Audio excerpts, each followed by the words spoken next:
오늘 저녁 우리가 이 주신 말씀을 중심으로 해서 우리가 일어나 베델로 올라가자. 나의 환난 날에 내게 응답하시며 나의 가는 길에서 나와 함께 하신 하나님께 내가 거기서 단을 쌓으리 하노라. 우리 새로 우리 담임 목사님을 또 모시게 되는 이런 계기를 통해서 우리가 다시 한번 우리 자신들이 믿음의 베델로 향할 수 있는 그런 은혜가 여러분 모두에 있기를 기원합니다. 우리가 잘 아는 그 야곱의 생애는 그야말로 그 파란만장한 그 우여곡절이 많았던 그런 생이었습니다. 비록 120년을 살았지만은 그는 굉장히 참 슬픔과 아픔이 있는 그런 생의 삶이었습니다. 그 형이 받을 그 장자의 그 복을 가로챈 것 때문에 그 형의 낯을 피해서 그 하란 땅에서 20년 동안 그 외삼촌 라반의 집에서 수고하고, 그리고 이제 거기서 결혼도 하고 자기 자녀들을 데리고 이제 그 형을 만나기 위해서 금이 환양의 길에 오르게 되었습니다. 이렇게 오는 과정 중에도 1차, 2차 그 어려운 그런 과정이 남아 있었는데, 그 제일 첫 번째 어려움은 외삼촌 그 일가가 이 식솔들을 다 붙들고 못 가게 제지하는 일이 있었고, 두 번째로 그 형 에서를 만난 일에서는 이제 둘 다 형을 만나기 때문에 형의 군대들도 영접해 줬고 해서 굉장히 성공적이었습니다. 그러나 또 다른 장애가 남아 있었는데, 그것은 그 일행이 그 가나안 땅 세겜성에 이르러서 거기서 장막을 치고 그 장막 친 밭을 은 100개를 주고 사서 거기 자기 아내를 또 그 매입하고, 그리고 거기서 단을 쌓았습니다. 야곱에게는 12아들과 또 딸이 하나 있었습니다. 이 디나라고 있었는데, 이 디나가 이 세겜의 그 여자들을 보러 갔다가 하몰의 아들 그 땅 추장인 그 세겜에게 납치되어서 더럽힘을 당하게 되었습니다. 그래서 세겜이 이 디나를 아내로 삼고자 했습니다. 야곱의 아들들이 이 사실을 알고 그 세겜의 아비 하몰에게 속여서 말하기를, 너희가 만약 우리와 통혼하기를 원하면은 너희 남자들은 모두가 다 우리가 받는 할례를 받아야 한다. 그래서 할례를 당할 때에 이 디나의 오라비 그 레위와 시몬이 이제 칼을 들고 가서 그 하몰의 그 세겜을 비롯하여 모든 남자들을 살해하는 그런 사건이 생겨졌습니다. 이 사건은 야곱 가정에 굉장히 큰 위기였고 사실상 불행이었습니다. 이때 여호와께서 그 야곱에게 말하기를, 베델로 가서 거기서 제단을 쌓아라, 이렇게 하나님께서 지시하시는 것입니다.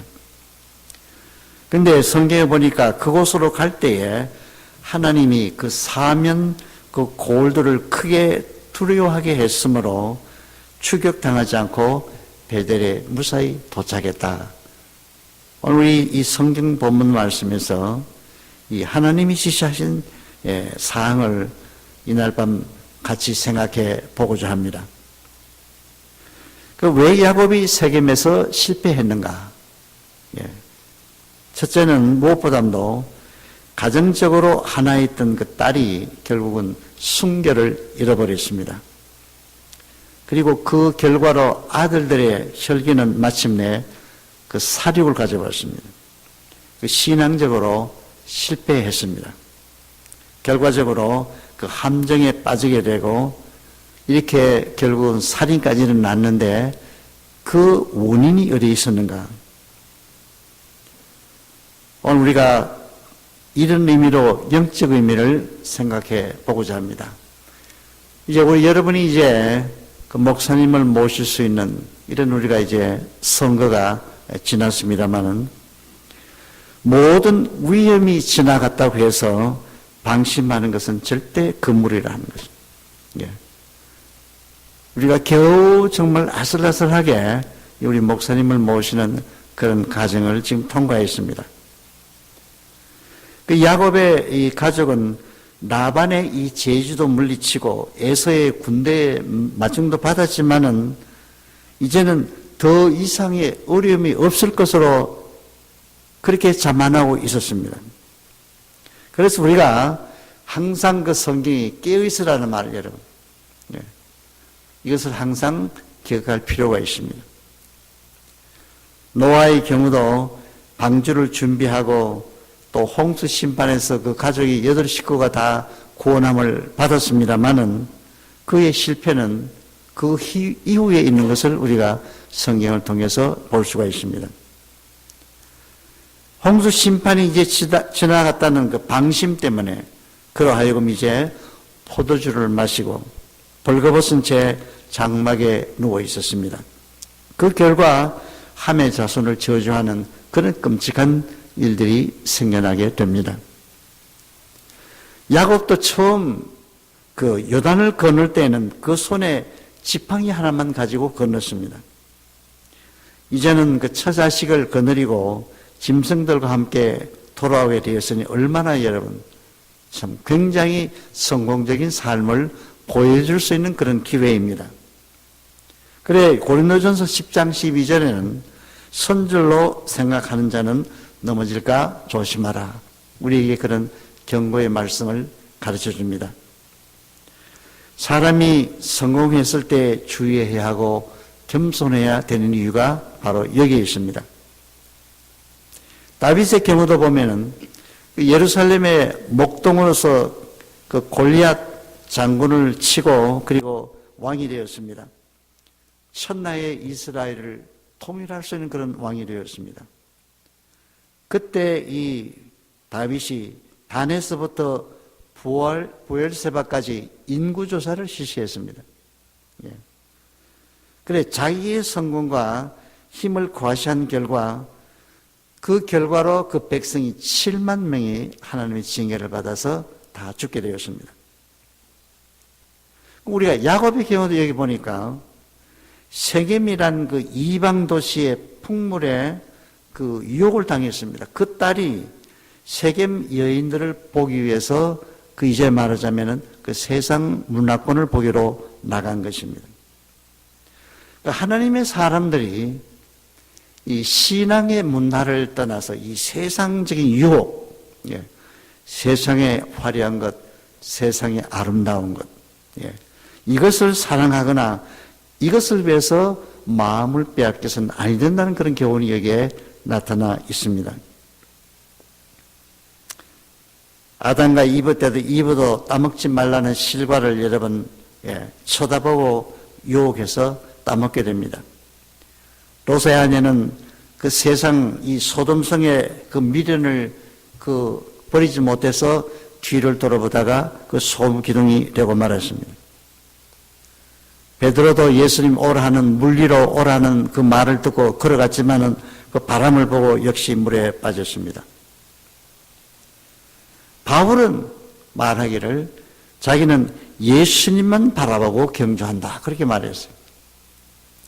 예, 우리도 여러분 세상에 그 눈을 팔만한 그런 유혹이나 그런 일들이 우리 환경 가운데서는 사실 많이 있습니다. 우리 신앙하는 우리들에게도 세상 사람이 부러워하는 것, 세상 사람이 갖고 싶어하는 것, 그런 의욕 우리 모두가 다 가지고 있습니다. 그래서 성경은 언제나 그 표대를 향해서 그 그리스도를 향한 그 표대를 잊지 말라고 말해주고 있습니다. 또 말씀을 붙들어야 된다. 좌로나 우로나 치우치지 말고. 자, 우리가 여러분 여기서 얻을 수 있는 교훈, 우리가 불신앙적인 그런 방법을 버리자 이것입니다. 아직도 우리 속에 남아있는 그런 여러분 불신앙적인 악습의 그런 방법, 예. 우리 교회가 걸어왔던 그런 이제 모든 악습은 이제 버려야 되는 것입니다. 예. 우리가 새로운 목사님을 모시고 출발한다는 것은 바로 이런 의미를 가지고 있습니다. 그런데 여기 보니까 하나님이 그 야곱의 여정을 지시하시는데 그 형의 낯을 피해서 도망하던 때 네가 나타나는 하나님께서 거기서 단을 쌓아라 말합니다. 여러분, 이 베델은 그 야곱에게는 잊을 수 없는 그런 장소입니다. 예. 항상 그 생각해야 할 그런 장소. 돌베개하고 잠자던 곳, 또 하나님께 은혜를 받던 곳, 하늘의 천사들이 사다리로 오르내려 하는 그런 모든 광경을 본 그런 베델이었습니다. 그런데 사실 야곱은 그것을 지금까지 잊고 살았습니다. 이방 도시 앞에서 거기서 장막을 치고 밭을 사고 거기서 체류했습니다. 아까 말씀드린 대로 우리가 믿음의 사람들이 그 신앙의 방식대로 살 때 그 형통이 옳은 형통이에요. 예. 비록 우리가 이 신앙의 방법 아닌 방법을 우리가 형통한다 하더라도 그 형통은 하나님 앞에서 참된 형통은 될 수 없다고 하는 것입니다. 다시스로 가던 요나처럼 우리가 방심하거나 자아도취하거나 이방 그 신 혹은 이 세상의 컬처, 이 문화에 도취해서 살다 보게 되면 우리도 언제 그리로 우리가 떠내려가고 마는 것입니다. 그래서 우리가 신앙의 길을 벗어나면, 그 삼손이 잘 알잖아요, 여러분. 예, 머리를 깎게 되고 연자맷돌로 가는, 예, 눈이 빠지고. 그래서 우리에게는 항상 우리 옛신앙의 회복이 필요합니다. 오늘 밤 이것을 여러분 기억하시길 바랍니다. 야곱이 이제 준비한 것이 세 가지가 있었어요. 첫째는 이방 신상을 버리라. 그 아내들이 걸던 그 이제 귀고리, 이것은 그 당시에 점을 치기 위해서 쓰던 그런 것이 많이 사용되었습니다. 그것도 다 보물도 버리고. 그리고 자신을 정결케 하라. 그리고 이제 이복을 받고 입는 것입니다. 우리 유대주의에서는 깨끗게 하는 방법이 여러 가지 방법이 있는데, 목욕하는 방법, 또 성적인 것을 금하는 것, 또 이복을 받고 입는 것. 이거 다 모두가 다 하나님 앞에 서기 위한 그런 깨끗한 방식을 구약에서는 말하고 있습니다. 시편 23편 거기 3절 4절에는 여호와의 산에 오를 자가 누구냐, 거룩한 곳에 설 자가 누구냐, 손이 깨끗하고 마음이 정결하고 뜻을 허탄한 데 두지 아니한 자라야 된다. 그리고 거짓 맹세를 하지 않는 자라야 된다. 그렇게 시편은 말했습니다.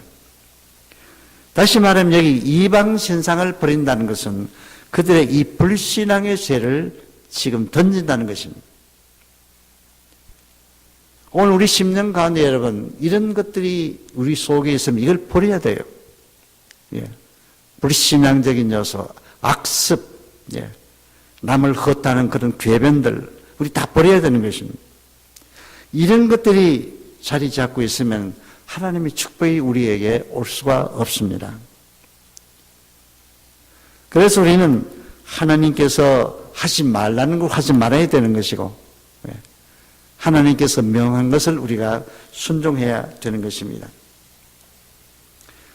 나만 장군처럼 겸손하게 선지자가 요단강에서 7번 그 목욕하라 했을 때 거기 어떤 뭐 이유나 토를 달지 아니하고 그 문둥병 든 나만 장군이 7번 요단강에 가서 있었어요.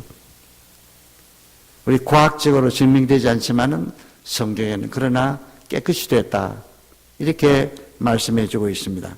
그래서 야곱의 가족도 여기에 그 새로운 진행, 새로운 출발을 위해서 이복을 받고 입어라, 그렇게 이제 야곱의 가족들에게 말했습니다. 계시록 3장 17절 이하에 보면 흰옷을 사서 벌거벗은 수치를 보이지 않게 하라. 성경은 언제나 옷을 우리 가려우는 것을 말해 주었습니다. 누가복음 15장 22절에도 돌아온 탕자에게 좋은 옷을 가져다 아버지가 입히는 것입니다. 그래서 오늘 저녁 우리도 다시 그 신앙의 베델로 돌아가자는 것입니다. 베델은 여러분 하나님의 집이란 뜻입니다. 하나님의 집은 우리에게 매우 중요합니다. 여러분, 우리가 믿는 사람이 우리 교회에 없으면 살 수가 없습니다. 방황하게 되고 슬프게 됩니다. 그래서 우리가 늘 주님의 전을 사모하고 우리 교회가 어려우면서도 또 교회에 와서 또 우리가 기도하고 고백하고 또 하나님의 은혜를 받게 되는 이유가 여기 있습니다. 시편 84편에 주의 장막이 어찌 그리 사랑스러운지요. 내 영혼이 여호와의 궁정을 사모하여 쇠약하며 내 마음과 육체가 생존하시는 하나님께 부르짖나이다. 우리 여기 와서 하나님께 부르짖습니다. 그래서 시편 기자는 내 하나님 문지기로 있는 것이 좋다고 이렇게 말하고 있습니다. 세상의 어떤 그 번영보다도 하나님의 전을 그렇게 사모하는 그런 구약의 시인들이 있었습니다. 무엇보다 고통 중에 있거나 외롭거나 환난 때 우리는 무엇보다도 베델을 찾아야 합니다. 영적 음성을 듣고 또 천사가 오르락내리락 하는 것을 보았고 또 하나님의 약속의 음성을 들었고 그로 인해 모든 족속이 복을 받을 것이라는 어디로 가든지 다시 돌아오게 하신다는 하나님의 그 약속을 여러분 믿고 떠났던 그 베델이에요. 그런데 오늘 우리 모두에게도 베델이 있습니다, 여러분. 하나님의 세계를 본 곳이 베델이라면은 말씀 듣고 그 은혜를 체험한 성경이 다 그렇습니다, 여러분. 베드로나 요한이나 야고보가 예수님과 함께 변화산에 가서 그 새로운 경험을 했죠. 바울은 다메섹 도상에서 예수를 핍박하러 가다가 거기서 부활하신 예수님을 만나게 되었습니다. 이사야에서는 성전에서 기도하는 중에 자기가 얼마나 자기 입술이 추하고 죄인이라는 것을 거기서 느끼게 되는 것입니다. 다시 말하면 장소나 어느 그 기회를 막론하고 은혜를 체험했던 그런 곳이 여러분 심령 속에 다 있습니다. 그래서 영적 은혜를 체험했던 우리가 그런 시기를 생각하고 그런 신앙으로 우리가 되돌아가야 합니다. 예를 들면 여러분이 처음 예수를 믿었을 때 즐거웠던 마음, 세례를 받았을 때, 주님의 부활을 느꼈을 때, 돌기둥으로 제단 쌓고 헌신을 다짐했던 것이 베델인데 우리가 여러분 하나님의 얼마나 우리가 맹세하고 약속하고 서약하고 그런 일이 여러분 없습니까? 다 있죠, 여러분. 환난 날에 나를 구원해 주신다면 내가 이 고통에서 이 병고에서 내가 치유되면은 내가 이제부터는 하나님 뜻대로 살겠다고요. 그래서 기름을 붓고 소원했습니다. 하나님이 나와 함께 계시사 내가 가는 이 길에서 나를 지키시고 먹을 양식과 입을 옷을 주사 나로 평안히 아비 집으로 돌아가게 하옵시면 여호와께서 나의 하나님이 될 것이요 내가 세운 기둥이 하나님의 전이 될 것이요 내게 주신 모든 것에서 10분의 1을 하나님께 드리겠다고 소원했어요, 여러분. 베델에서. 이 베델은 그 헌신을 다짐하신 곳입니다. 환난 중에 은혜의 세계를 체험한 것입니다. 하나님의 은혜에 감사한 그 베델을 사실 이 야곱은 그렇게 잊고 살았어요. 우리도 그렇잖아요, 여러분. 하나님께 징계를 받을 때는 하나님 앞으로 내가 주일 성수 잘 하겠습니다. 또 그 다음에는 그리고 한 살이라도 전도하겠습니다. 또 헌금생활도 잘하겠습니다. 앞으로 이렇게 잘 살겠습니다. 우리가 얼마나 하나님 앞에 그런 약속을 하면서 우리가 살아왔습니까? 주님 뜻대로 살면서 정말 성령의 열매를 맺겠습니다. 다시 말하면 눈물로 하나님께 다짐하며 감사하던 그것이 베델이었습니다. 여러분, 그래서 우리가 다 처음 열심도 되찾아야 합니다. 처음 이 교회에 나오셨을 때, 또 처음 사랑, 그 뜨거운 사랑, 또 그 당시 헌신을 우리가 생각해 보시길 바랍니다. 과연 우리가 그런 열정과 그런 마음과 그런 사랑, 우리가 그런 믿음을 가지고 지금 생활을 하고 있는가? 신앙생활의 가장 결정적이었던 때가 여러분 언제였습니까? 단순하고 진실하고 열심히 기도하는 그런 때가 언제입니까? 여러분 은혜 받은 때가 누구의 은혜 받았든지 간에 그 은혜가 지금 다 탕진되고 다 잊어버렸습니다. 번민과 고통과 환난에 차시던 그 신앙으로 우리가 전적으로 주님 위해서 살겠다고 눈물을 흘렸던 찬송가도 부르면서 옛날 부흥회도 참석하시면서 성경 공부에도 참석하시면서 그런 깨달음이 있던 때 우리가 그것이 베드레의 신앙인 것입니다. 그것이 식었다면 우리가 그때로 되돌아가야 하는 것입니다. 우리의 처음 신앙입니다. 우리가 종교회 500주년이 금년인데 종교회 500주년 그 모토가 뭐냐 하면 성경적인 신앙으로 돌아가자 이것입니다. 처음 신앙으로 돌아가자. 우리 교회도 마찬가지입니다. 우리 교회도 우리 교회가 가지는 참된 신앙의 전통이 있어요, 여러분. 세상을 살아가는 그런 문화가 교회에 많이 들어옵니다, 여러분요. 뭐 우리 사람을 흥분시키는 것, 또 엔터테인 하는 것, 매니지먼트 하는 것, 모든 심리학도 교회에 들어와 있고요.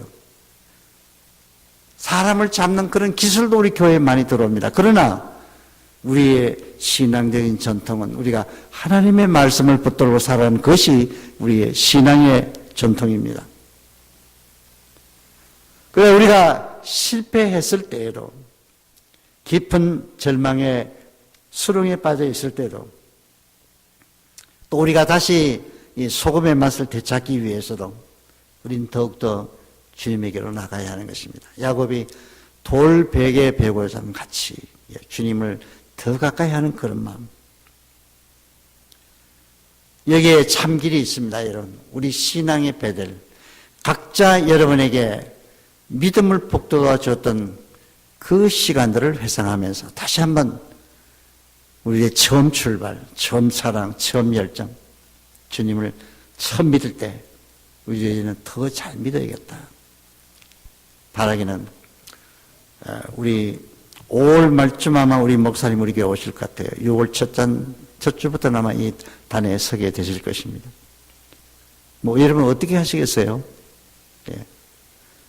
우리가 이 새 목사님을 모시고 우리의 믿음을 다시 점검하면서 새롭게 우리의 신앙도 출발할 수 있고 우리의 모든 그 이방신, 이 세상에 속해 있는 그런 모든 것 다 이제 끊어버리고 정말 우리가 하나님 앞으로 더 가까이 갈 수 있는 그런 놀라운 축복이 우리 제일교회에 있어지기를 주님의 이름으로 축원드립니다.